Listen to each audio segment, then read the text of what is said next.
Hi, I'm Colin Deacon. I'm an independent senator representing Nova Scotia in the Senate of Canada. Well, it's really nice to meet you, Senator Deacon. It's a pleasure to be speaking with you. You wrote a post recently on LinkedIn, and I will quote you if you don't mind, which says that we need to drive data-driven decision-making to strengthen Canada's ability to compete in our digital world. Um, I'd like to ask you to unpack that for us a little bit and tell us why it's important and what needs to be done, and specifically by who, to make progress in that respect.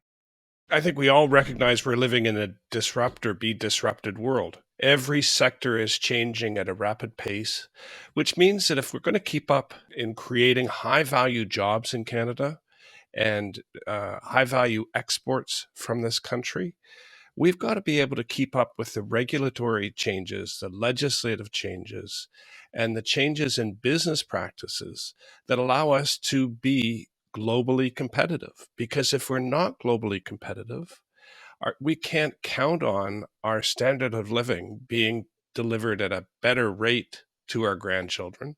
In fact, we're creating the circumstances that will lead to them having lower levels of prosperity. So for me, competitiveness is crucial.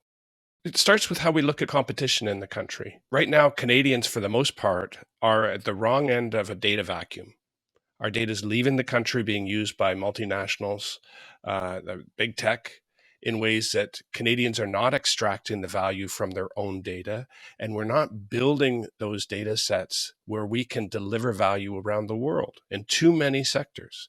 So it's a matter of changing how we regulate the use of data in this country and protect Canadians from having their data exploited, not to their benefit, or in fact, making sure that the rules exist that consumers can use their data to their benefit. We don't have data portability, for example, a basic element of GDPR in Europe. We don't have in Canada. We do not have the right to access our data and decide how it's used, by whom, for how long, for what purposes. And so that's a foundational piece for sure, where we have not kept up, and we are in desperate need of new privacy legislation in this country to address that issue. Another is how we treat competition, not necessarily through the Competition Act. There's no question it needs updating. A generationally old piece of legislation that affects how we govern competition and airlines and banks and rail and in food, you name it, telcos. Um, there's no question it needs updating because it predates the internet for the most part. The world has changed dramatically, and data has a huge effect on the competitive landscape. So we've got to change how we regulate various sectors, various businesses in this country to allow and encourage innovation. For me, I don't think we need to worry about how a specific objective is achieved. We just want to make sure that businesses are protecting consumers. Businesses are not being anti-competitive in how they operate, but we want to make sure that they are globally competitive enterprises so that we don't find them being disrupted by a global player that delivers 10 times the value at 1/10 the cost.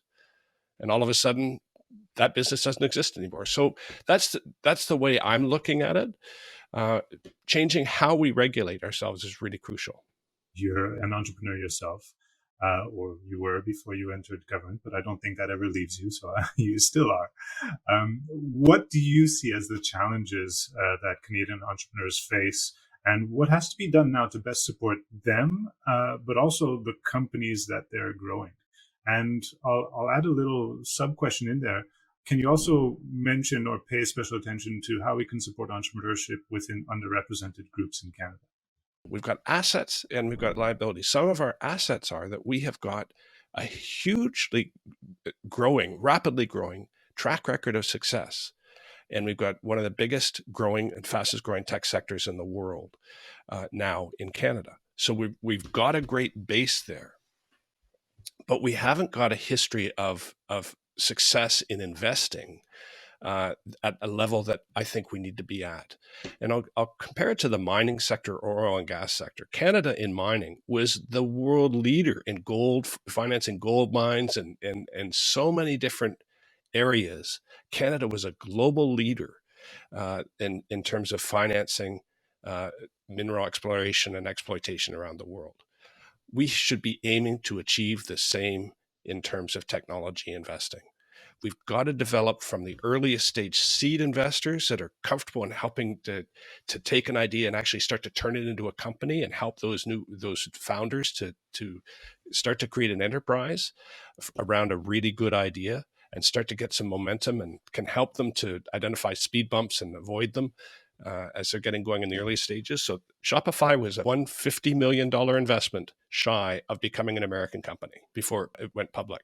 If that money had not come in from OMERS right then, the final round before the company went public, I bet it would have been an American company. We've got to have that growth capital at a globally competitive rate where people are comfortable. We've got investors that are very comfortable with assessing the risk and investing the types of money needed to grow our opportunities to the point where they don't need to be sold to a big American multinational in order to create the greatest value. It's a big goal, and it's a big want. So allow me to put you on the spot, if you don't mind. What needs to be done concretely? One thing to get that started, or to push that along, because there is progress being made. What do we need to do to get there? There are a number of things we could be doing. I believe in equity tax credits as a tool to get seed investors incentivized to invest and put their money at risk rather than in the bank as such. At those early stages. So I believe in equity tax credits. I believe in capital gains tax exemptions on private investments made to get a company going. Anything you can do to encourage more money to get better companies, more companies, that feedstock that the venture capital firms start to then increasingly invest in.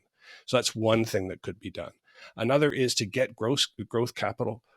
Why don't we put in ways of encouraging, for example, banks when they do share buybacks or others that do share buybacks, say, you've got to invest a certain amount of money in the economy in a highly regulated sector, not just in yourself. You've got to put it into the economy to build that growth into the economy. Pension funds, the same thing. A certain amount of money has to go into the future of our economy and growing out, opportunity where the next jobs and the future wealth are going to come from. Um, those are some ideas from the investment standpoint.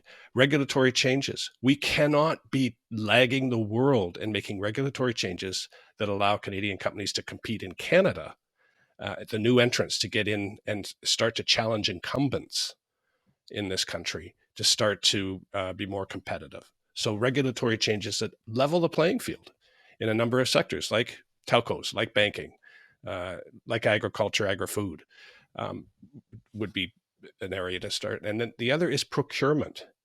We tend to buy from multinationals on a procurement project. We still end up with huge errors like the Phoenix Pay system. So we do it to reduce risk, but in fact, I often say that the way we manage procurement is to reduce risk, but we reduce to the point that we actually create it. We've got to assume that there is risk in everything that we do. We've got to find a way to bring more Canadian enterprises into solving big government problems, not just the global enterprises. Well, you're touching on the next sort of chapter I want us to get into just before we wrap up, which is innovation. And you've tied innovation very closely to procurement in many posts and Twitter feeds that you've put out. And I want to quote something you've written on Twitter, which is, innovation can't scale in the public or private sectors unless procurement and regulatory frameworks provide a reliable path for competitive new entrants, which is what you've been touching on now. Please expand on that, because I'm very confident that you have a lot more to say. And again, I'll try to urge you to get to those concrete actions that we can take on the procurement front to really drive our innovation and, of course, our ability to commercialize great innovation in Canada. Thanks, Tim. And I really appreciate the questions you're asking, because you're getting to things that I really care a lot about. In terms of procurement, how we procure, right now we're focused so much on getting the lowest cost, and we think that's the way Canadians are best served. So we define what the solution is, and we say, what's the lowest cost of of delivering that solution. The trouble is, when Ottawa defines the solution, they eliminate the opportunity for innovation. Ottawa should be defining the problem. Here's what we know about the problem. Here's the problem we want to fix. Here are the constraints that we have in fixing it. Now, give us some ideas. How would you go about it? And that, to me, starts to pull innovation into government. When government defines the solution it wants to buy, it's done that by looking in the rearview mirror. It has not done that by pulling innovators into helping them to solve the problem. And break it into smaller bits to reduce your risk. And assume that some of those bits are going to fail. Be comfortable with that. We've got to find a way to change how we are solving problems, how government is investing in solving problems. We've got to fundamentally shift it. And that's the way we can lead. Why is it that Canada isn't a leader in delivering satellite-based internet services globally? Why are we not a leader? We've got one of the lowest density populations across our country, and the only way to get everybody internet is to wire them? How does that make sense? Why have we not incentivized fundamentally different approaches to addressing that problem? And I believe if government had gone at it in that manner, we'd get a different solution. And we'd have different industries growing that could be selling that solution to other low density populations in the world. I want to ask you one last final quick question, a bit of a fun one, I think. I want to turn back the clocks of time. We all wish we could. I'll take you out of government and put you back in your 20s. You've got that entrepreneurial spirit, which I know is very strong within you. You don't have your connections. You don't have any funds, but you've got limitless opportunity and energy in front of you. You're looking at the future of the Canadian economy right now. Which are those sectors that you are most excited about and that you would place your bets on? Clean tech, banking, and agriculture and food. And I think there's a real connection between all of them. But highly capital intensive industries that require us to find a different way of working, an opportunity where digitization can really help us, and where there's global demand. There's global opportunity. If we get a world-beating solution, we've got global opportunity. I'd offer healthcare without question. We can't afford healthcare. At the rate it's going, we cannot afford our healthcare system.